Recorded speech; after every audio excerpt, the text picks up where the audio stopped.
증시 대담입니다. 오늘은 한국은행의 금통위가 열리는 날입니다. 시장에서는 전반적으로 금리 동결을 예상하고 있습니다. 매파적인 동결일 가능성이 높다라고는 하는데 또 금리 인하가 깜짝 단행될 수 있다라는 의견도 있습니다. 보시면 아시겠지만 한국의 GDP와 기준금리 추이입니다. 최근에 한 차례 내리긴 했지만 여전히 24년에 경제 성장률이 뚝뚝 떨어지는 것을 방어하지 못하고 있습니다. 수출은 둔화되고 있고 아시는 것처럼 가계부채로 인한 내수의 디레버리징 리스크가 크기 때문입니다. 한은에서 전망하는 것은 내년에는 이 점선으로 좀 표시를 해놨는데 상저하고로 회복될 것으로는 보고 있습니다. 건설 투자라든지 올해 부진했던 내수가 다소 회복이 된다라는 가정을 깔고 가고 있는데 최근에 이제 외사들 중심으로는 2%도 되지 않는 경제 성장률 전망들이 속속들이 나오고 있습니다. 이런 상황이기 때문에 오늘 한은에서도 고민이 조금 깊어질 수밖에 없다라는 의견이 제시되고 있는 겁니다. 그래서요, 증시 대담에서는 금일 한은의 금통위 미리 보기와 함께 국내 경제의 현 주소 그리고 전망까지 자세히 챙겨보도록 하겠습니다. 증시 대담 지금 바로 시작하겠습니다.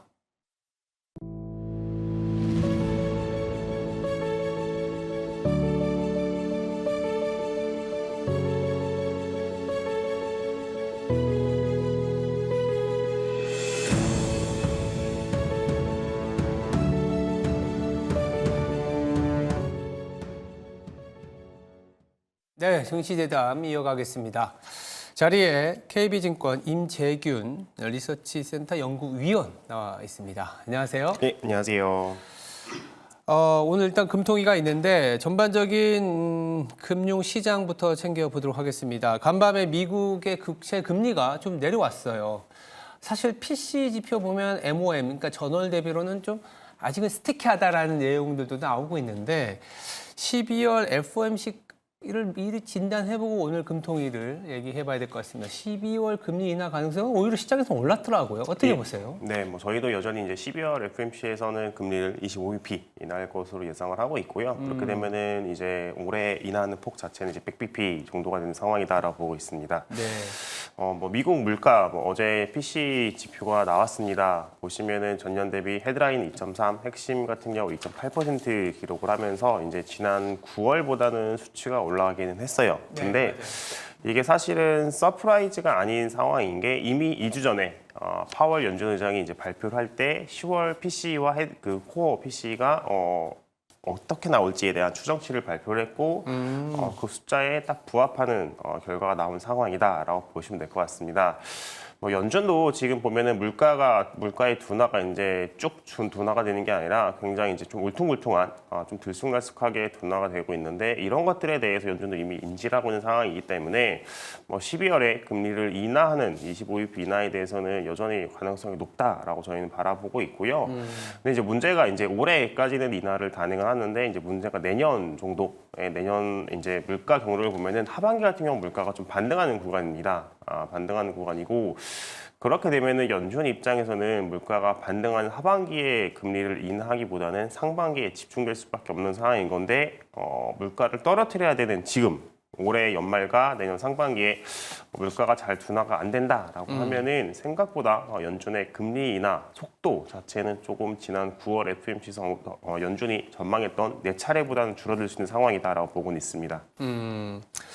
금리 인하가 연내에는 단행이 될 수 있다. 연준 기준입니다. 연준 기준으로 그렇게 보면 100bp가 내려오면 한 4.5%까지 내려가기 때문에 오늘 우리 금통위에서도 금리 인하가 있을 수 있지 않겠냐라고 하지만 또 내년까지 바라봐야 되니까 네. 내년을 바라보면 연준이 또 생각보다는 금리 인하의 이 폭을 줄일 수밖에 없는 상황이 도래했다라고도 보고 있고 참 어렵습니다. 한은도 고민이 될 것 같아요. 단도직입적으로 오늘 어떻게 될 것 같아요? 네, 저희는 동결 가능성이 동결로 보고 있고요. 근데 깜짝 인하를 가능성을 완전히 배제할 수는 없는 거는 같아요. 이제 미국이 생각보다 조금 금리 인하를 굉장히 더디게 하는 그 기반에는 결국에는 경제가 강하다라는 이런 전망이 깔려 있습니다. 실제로 지표들을 보면은 강한 모습들이 확인이 되고 있고, 근데 그에 반해서 우리나라 경기는 계속 이제 우려 경기에 대한 우려가 나타나고 있는 상황인 거고 트럼프 대통령이 이제 당선이 되면서 보호무역주의 결국에는 중국의 60% 그리고 그 외 국가에 대해서 10%의 보편 과세를 부과하겠다는 점이 사실 이제 수출 중심인 우리나라 경기에 있어서 좋을 건 하나도 없고 사실 부정적 영향이 크다 보니까는 네. 그런 거에 따른 내년의 경기 우려가 큰 상황입니다. 그래서 지금 뭐 경기에 대한 인식을 어떻게 보느냐에 따라서 뭐 금통위가 오늘 깜짝 인하를 할 가능성도 배제할 수는 없다라고 저희는 보고는 있고요. 근데 지난 10월 금통위에서 금리를 인하하면서 가계부채에 대한 조금 정책 효과를 확인해야 된다. 결국에는 금리 인하를 했을 때 가계부채가 다시 반등할 리스크가 존재하는데 이거를 확인하겠다라고 했고 이게 이제 시간이 별로 안 지났거든요. 예. 그리고 환율은 다시 그때 10월 달에 인하할 때만 하더라도 1,300원 중반이었는데 지금 1,400원 내외에서 등락을 하고 있습니다. 그러다 보니까 이제 환율 부분, 뭐 경기가 분명히 안 좋은 건 맞지만은 아직 트럼프가 취임을 하고 나서 어떠한 정책을 펼치고 그리고 정책 강도가 확정이 안 된 상황에서 이전에 금리 인하를 했고 환율 부분도 우려가 되는 상황이다 보니까는 저희는 여전히 동결이 우세하지 않을까라고 생각을 하고 있습니다. 금리 인하를 단행을 해서 성장률이 더 나온다면야 금리 인하를 통한 어떤 환율의 상승 리스크는 좀 떨어질 수는 있겠지만 금리 인하한다고 성장률이 나오는 부분은 좀 멀고 아니면 기대가 낮고 오히려 금리 차가 걱정이 돼서 금리를 좀 내리기가 어렵다. 동결일 가능성이 높다라는 생각도 좀 듭니다. 근데 이런 상황인데 참 최근에 이제 외사들 중심으로 내년 경제 성장률 2025년 한국의 경제 성장률이 2%도 안 나온다. 뭐 골드만삭스였나 1.9%였던 것 같고 JP모건이나 여러 가지 외사들이 봤을 때는 국내 경제의 이 모멘텀이라고 할 수 있는 부분들이 뭐 내수도 그렇고 수출도 그렇고 정부 지출도 좀 애매한 이렇게 보는 것 같아요. 내년 성장률 참 고민입니다. 이렇게 보는 여러 가지 배경이 있을 것 같거든요. 네. 결국에는 이렇게 성장이 안 좋은 가장 큰 이유는 트럼프 당선이 되면서 결국엔 앞서서 말씀드린 것처럼 보호무역주의 관세가 부과가 되면은 이제 미국과 중국이 이제 가장 크게 무역 충돌이 날 수밖에 없는데 우리나라 입장에서 보면은 미국도 중국도 굉장히 이제 중요한 무역 파트너 국가입니다. 근데 이 두 나라가 무역 충돌이 난다는 것들이 사실 우리나라 경기에 도움이 되는 게 없다라고 보시면 될 것 같고 전반적으로 글로벌 경기를 꺾어내리면서 우리나라의 이제 교역량도 줄어들면서 수출 그리고 제조업 부분에 이런 좀 활동이 줄어들지 않을까라고 생각을 하면 될 것 같고요. 거기에 플러스 금리 인하를 했지만은 여전히 고금리에 대한 좀 고통이 지속이 되고 있습니다. 그렇죠. 그러다 보니까는 이 고금리에 대한 고통이 계속되는 상황에서 물가 상승률이 둔화가 됐지만은 잘 보시면은 물가 상승률이 둔화가 된 거지 높아진 물가가 내려간 건 아니에요. 그러다 보니까는 이 고물가 고금리에 따른 민간 소비의 부정적 영향이 우리나라의 경기를 끌어내리고 있는 상황이다라고 보시면 될 것 같고 저희도 내년 경제 성장률을 1.9%로 바라보고는 있습니다. 한국은행이 이제 지난 8월 금통위에서 내년 성장률을 2.1로 전망을 했었는데 이거보다 낮게 좀 저희는 바라보고 있고요. 그러면 이제 오늘 금통위에서 금리 결정과 함께 이제 수정 경제 전망을 하면서 내년 성장률을 발표를 할 수밖에 없는데. 이 숫자도 기존 2.1에서 내려가는 거는 좀 불가피해 보입니다. 근데 이게 과연 1대로 내려갈 건지 아니면 2.0을 유지할지가 좀 중요할 것 같은데 저희는 그래도 이제 한국은행 입장에서 뭐 내년에 다시 하향 조정을 하면서 1%대로 내릴 수는 있겠지만은 이번 금통위에서는 2.0%로 그래도 최대한 2%는 좀 사수하려고 하는 모습이 보이지 않을까라고 생각을 하고는 있습니다. 아무래도 이렇게 뭐 트럼프 당선에 따른 여러 가지 보호무역주의가 걱정이 되지만은 이거에 대한 정확한 우리나라의 경제 영향 이런 것들은 트럼프가 취임을 하고 나서 어느 시점에 그리고 어느 강도로 그리고 어느 국가에 관세를 부과하는지에 따라서 달라질 수 있는데 이게 아직 정확하게 나오는 게 없죠. 관세를 부과하겠다라고 했지만은 사실 이제 트럼프가 여태까지 하는 말들을 보면은 진짜로 관세를 부과하겠다라는 게 아니라 관세를 협상용 카드로 쓰겠다. 그러니까는 관세라는 이 카드를 손에 쥐고 내가 원하는 걸 얻겠다라는 게 현재 트럼프의 정책이기 때문에 그 실제로 언급했던 관세 정책이 바로 실행되지 않는다라고 하면은 사실 우리나라에 미치는 경제적 영향, 부정적 영향이 지금 시장에서 걱정하는 것보다는 조금 줄어들 수 있다라는 점이 좀 그나마 이제 우리나라 경제의 위안거리라고 보시면 될 것 같습니다. 일단은 내년 1월 20일에 취임이 되는 트럼프 2.0 시기 이전에 불확실성이 좀 더 커져 있는 상황이고, 우리나라도 이제 볼모로 잡힐 수 있는 게 방위비 분담과 관련해서 이제 협상의 카드로 뭐 관세라든지 여러 가지 보호 무역 내지는 무역과 갈등된 이슈를 충분히 제기할 수 있는 대통령 당선이기 때문에 참 어려운 국면입니다. 그리고 이제 우리가 이제 주지하듯이 우리나라가 현재 그러니까 직면하고 있는 여러 리스크 요인들이 상당히 많은 것 같아요. 그런데 그 중에서도 좀 더 꼽자면 우리나라 경제 내년을 바라봤을 때 성장률을 갉아먹고 있는 주된 요인, 뭐 아까 보호무역주의의 어떤 부각도 있지만 어떤 게 더 있을까요? 뭐 수출 좀 제조업의 부진이 큰 것 같아요. 제조업이 일단 부진한 거. 네, 뭐 최근에 계속 이제 조금 기사에서 많이 나오는 삼성전자의 주가를 보더라도 삼성전자가 이제 국내에서 보면은 단일 기업으로는 가장 크고 그리고 거기 이제 직원들도 많은 상황에서 이게 삼성전자뿐만 아니라 삼성전자와 관련된 많은 이제 그 관련 기업들이 많죠. 근데 삼성전자가 반도체 쪽에서 좀 부진한 모습을 보이다 보니까는 이 반도체 삼성전자뿐만 아니라 삼성전자와 관련돼 있는 반도체 기업 전반적으로 조금 부진한 상황이다라고 보시면 될 것 같고 반도체 부분이 우리나라 수출의 한 25%, 4분의 1 정도를 차지하고 있는데 이 삼성전자가 조금 새로운 반도체에 대해서 개발이 잘 안 되는 상황이다 보니까는 반도체 수출의 전반적인 하향 조정 그러다 보니까는 우리나라 수출 자체가 좀 증가가 굉장히 더딘 모습을 보이고 있는 상황이다라고 보시면 될 것 같고요. 거기에 플러스 고금리와 고물가에 따른 민간 소비 이게 몇 년간 지속이 되다 보니까는 사실은 굉장히 이제 부담이 계속 누적이 되고 있는 상황이다라고 보시면 될 것 같습니다. 이게 우리가 지금 참 제가 이제 GDP 항목을 이렇게 적어보는데 순수출, 뭐 내수 투자 이런 게 좀 어렵지 않습니까? 네, 맞습니다. 그러다 보니까 시장에서는 이 적극적인 재정 지출이라든지 추경에 대한 얘기도 나오는데 여당이나 정부 쪽에서는 좀 난색을 표하고 있어요. 그런 이유 내지는 그렇게라도 해야 되지 않을까 싶기도 한데 어떻게 보세요?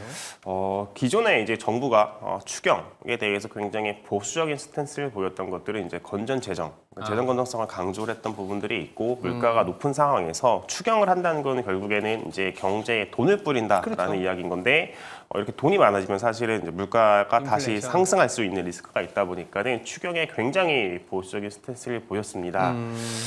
그런데 이제 좀 저희가 긍정적으로 봐야 되는 게 윤석열 대통령이 취임을 하고 나서 추경에 대해서 항상 보수적인 스탠스를 보였었다가 최근에 이제 지난주였죠.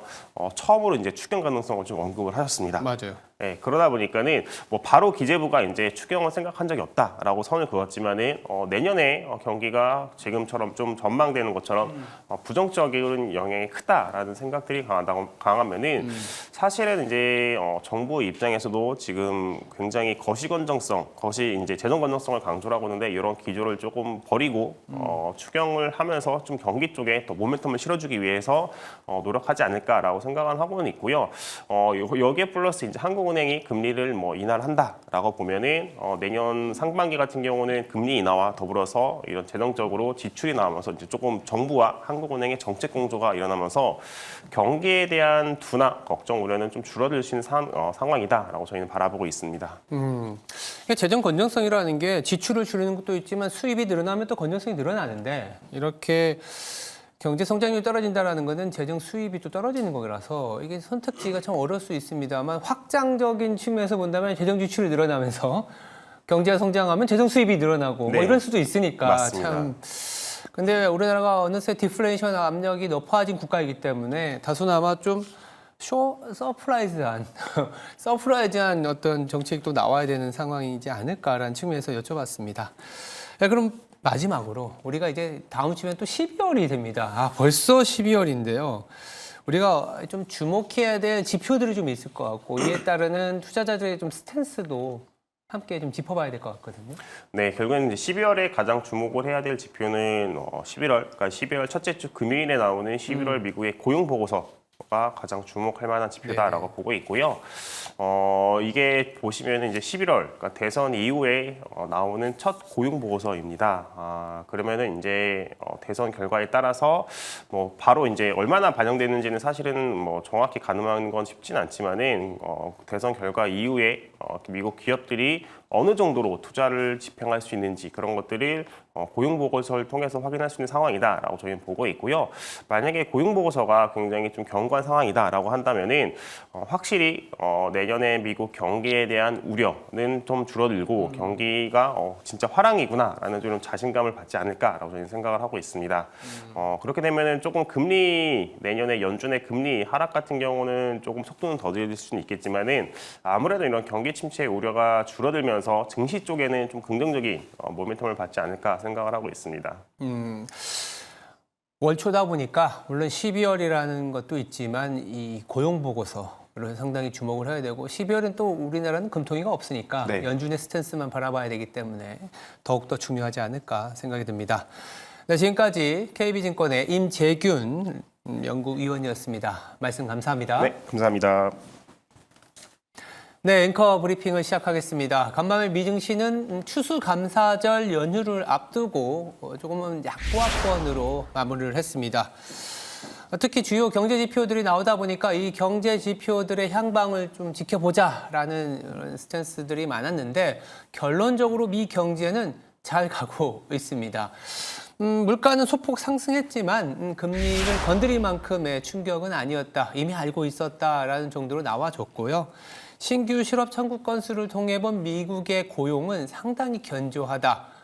그리고 더불어서 같이 나온 이제 투자와 관련된 선행 지표, 상당히 주목해 보아야 하는 지표인데 내구재 주문이 그래도 조금씩 개선되고 있기 때문에 투자와 고용, 그리고 고용과 소비 이렇게 연결고리가 좀 잘 이어지고 있습니다. 그래서 4분기 GDP에 대한 추정치도 2.6%에서 2.7%로 또 상향 조정됐습니다.